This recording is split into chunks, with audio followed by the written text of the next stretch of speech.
Hello guys, welcome to my channel forever explorer. तो आज की वीडियो जो है वो बनारस हिंदू विश्वविद्यालय के ऊपर है। तो आज की वीडियो में हम बात करेंगे कि बनारस हिंदू विश्वविद्यालय में कौन कौन से कोर्सेज़ हैं, उनकी एलिजिबिलिटी क्राइटेरिया क्या हैं, उनके एंट्रेंस एग्ज़ाम कैसे होंगे, कहाँ होंगे, उनके सेंटर्स कहाँ पे दिए गए हैं।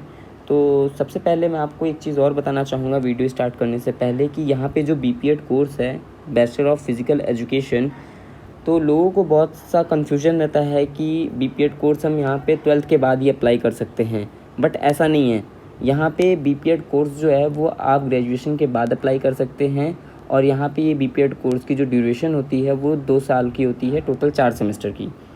तो वीडियो स्टार्ट करने से पहले ये चीज़ मैंने पहले ही कन्फ्यूजन आपका क्लियर कर दिया, जिससे आपको कन्फ्यूजन ना रहे। तो सबसे पहले हम आपको बता दें कुछ इम्पोर्टेंट इन्फॉर्मेशन कि ये जो फॉर्म है ये इसकी लास्ट डेट जो है वो 6 सितंबर है। तो 6 सितंबर से पहले भरने की कोशिश कर लीजिएगा, लास्ट डेट तक का वेट मत करिएगा। Last date of transaction, successful transaction, जो पेमेंट की डेट है वो 7 सितंबर है।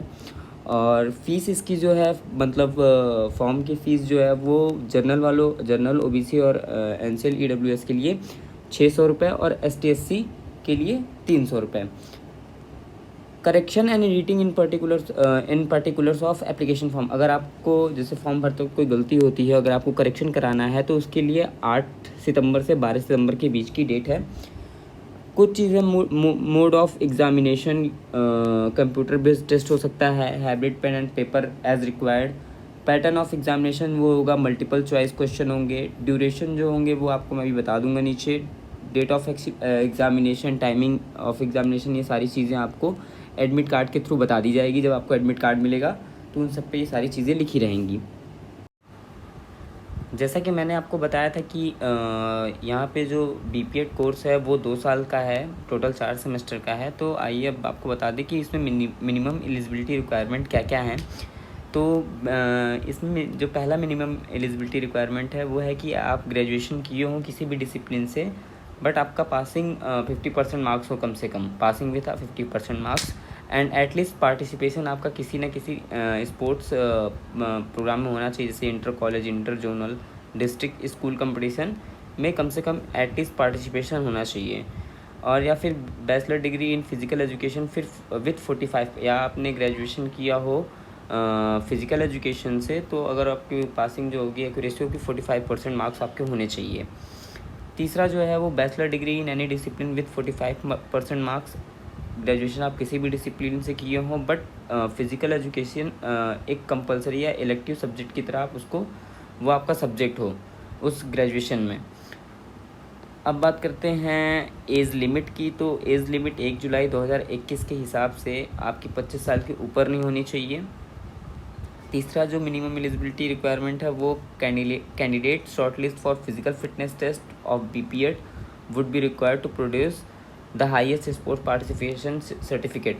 तो जो यहाँ पे हाईएस्ट आपका स्पोर्ट पार्टिसिपेशन सर्टिफिकेट होगा वो आपको एक्स्ट्रा बोनस पॉइंट दिलाने के काम आएगा।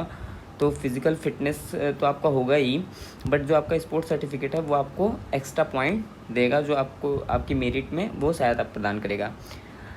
The shortlist candidate are required to bring the original certificate. जब आप फिज़िकल फिटनेस टेस्ट देने जाओगे तो वहाँ पे आपको ओरिजिनल सर्टिफिकेट लेके जाना है, साथ में एक फ़ोटो स्टेट हर एक की कॉपी आपको लेके जाना पड़ेगा। यहाँ पे जो नंबर ऑफ़ सीट्स हैं वो टोटल 62 सीट्स हैं। तो 62 सीट में 15% सीट्स यहाँ पे रिजर्वेशन है फॉर गर्ल्स के लिए।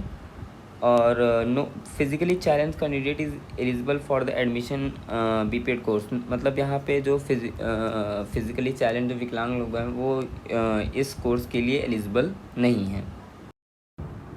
तो BPEd bachelor of physical education में एंट्रेंस एग्ज़ाम कैसे होगा, सेंटर्स क्या हैं, वो मैं आपको बता दूं। तो सबसे पहले जो एंट्रेंस एग्ज़ाम में आपका वो होगा, थ्योरी पेपर होगा। थ्योरी पेपर आपका जो होगा उसमें टोटल 100 एमसीक्यू क्वेश्चंस होंगे। हर एक एमसीक्यू क्वेश्चंस के लिए 4 मार्क्स दिए गए हैं। तो टोटल आपका जो थ्योरी पेपर होगा वो 400 मार्क्स का होगा। और इसके लिए जो ड्यूरेशन दिया गया है टाइम, वो 1.5 घंटा मतलब 90 मिनट का टाइम दिया गया है। आपको 90 मिनट में टोटल 100 एमसीक्यू क्वेश्चंस अटेम्प्ट करने हैं। और मेरिट के लिए क्वालिफाइंग मिनिमम मतलब क्वालिफाइंग जो होगा वो 35% मार्क्स आपको थ्योरी पेपर में चाहिए। अदरवाइज़ आपका मेरिट लिस्ट में नाम नहीं आएगा। दूसरा जो है वो है फ़िज़िकल फ़िटनेस टेस्ट। तो physical fitness test modified AAHPER test पे लिया जा रहा है।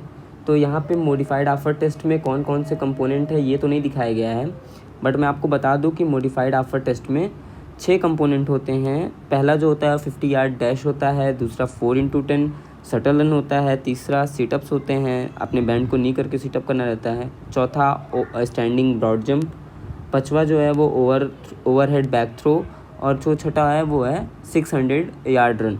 तो टोटल ये 6 कंपोनेंट हैं जिन्हें आपको मॉडिफाइड आपर टेस्ट फ़िज़िकल फ़िटनेस आपका इन 6 पे बेस्ड रहेगा। और तीसरा जो है मैंने आपको बताया था कि हाईएस्ट स्पोर्ट्स सर्टिफिकेट, तो हाईएस्ट स्पोर्ट्स सर्टिफिकेट का भी यहाँ पे आपको बोनस पॉइंट मिलता है ना। तो आपको इन तीनों का जो मेरिट लिस्ट रहेगा कि जैसे कि थ्योरी पेपर 400 मार्क्स का आपने वहाँ मिनिमम 35% मार्क्स लाया, फिर ये जो फिज़िकल फ़िटनेस टेस्ट है उसमें आपको मिनिमम 45% मार्क्स लाया, मिनिमम 45% मार्क्स चाहिए, और फिर ये स्पोर्ट्स अचीवमेंट का जो बोनस रहेगा, इन तीनों का मार्क्स मिला के जो मेरिट लिस्ट बनेंगे तो उसमें आपका नाम आएगा अगर आपने अच्छा किया होगा तो। और ये जो फिज़िकल फ़िटनेस टेस्ट है इसके लिए केवल बनारसी सेंटर्स अलाउ है और कोई भी सेंटर नहीं है फिज़िकल फ़िटनेस टेस्ट के लिए। तो अब आपको दिखा दें कि बोनस पॉइंट फॉर बीपीएड, तो बोनस पॉइंट जो है स्पोर्ट्स सर्टिफिकेट के लिए वहाँ यहाँ पे दिया हुआ है, या अगर आपने पार्टिसिपेशन भी किया है all India inter university competition में तो उसके लिए कितने मार्क्स हैं, और अगर आपने रैंक होल्ड किया है फर्स्ट सेकंड थर्ड या जोनल इंटर यूनिवर्सिटी कंपटीशन में किया है रैंक होल्ड, तो आपका यहाँ पे मार्क्स दिया हुआ है कि उस हिसाब से आपको कितना मार्क्स दिया जाएगा। कुछ नोट्स है, इंपॉर्टेंट चीज़ है। और candidate who represent India in any games sports approved by there IO federation, अगर किसी कैंडिडेट ने इंडिया को रिप्रेजेंट किया है और वो अप्रूव्ड है इंडियन ओलंपिक एसोसिएशन या फेडरेशन से, और ऑर्गेनाइज्ड हुआ है या मतलब Olympic, world Asian games, Commonwealth games, SAF games या वर्ल्ड यूनिवर्सिटी में उसने खेला है, तो as per the AIU list will get direct admission. वो एज़ पर द एआईयू वो डायरेक्ट एडमिशन के लिए अप्रूव मतलब एलिजिबल रहेगा। Candidate apply for admission before last date, तो कैंडिडेट को अगर डायरेक्ट जिस कैंडिडेट ने इंडिया रिप्रेजेंट किया है उसे अगर डायरेक्ट एडमिशन चाहिए तो उसे लास्ट डेट से पहले अप्लाई करना पड़ेगा। तो ये रहा आपका BHU का मतलब बीपीएड का कि कैसे क्या क्या एलिजिबिलिटी क्राइटेरिया है, कब एग्ज़ाम होंगे और कौन कौन से तरीके से होंगे, कहाँ पे फिज़िकल फ़िटनेस टेस्ट होगा, थ्योरी पेपर कितने नंबर का है। तो ये मैंने आपको सारी चीज़ें बता दी हैं। अगर आपको वीडियो अच्छी लगी हो तो लाइक करें, अगर चैनल पे नए हो तो सब्सक्राइब करें।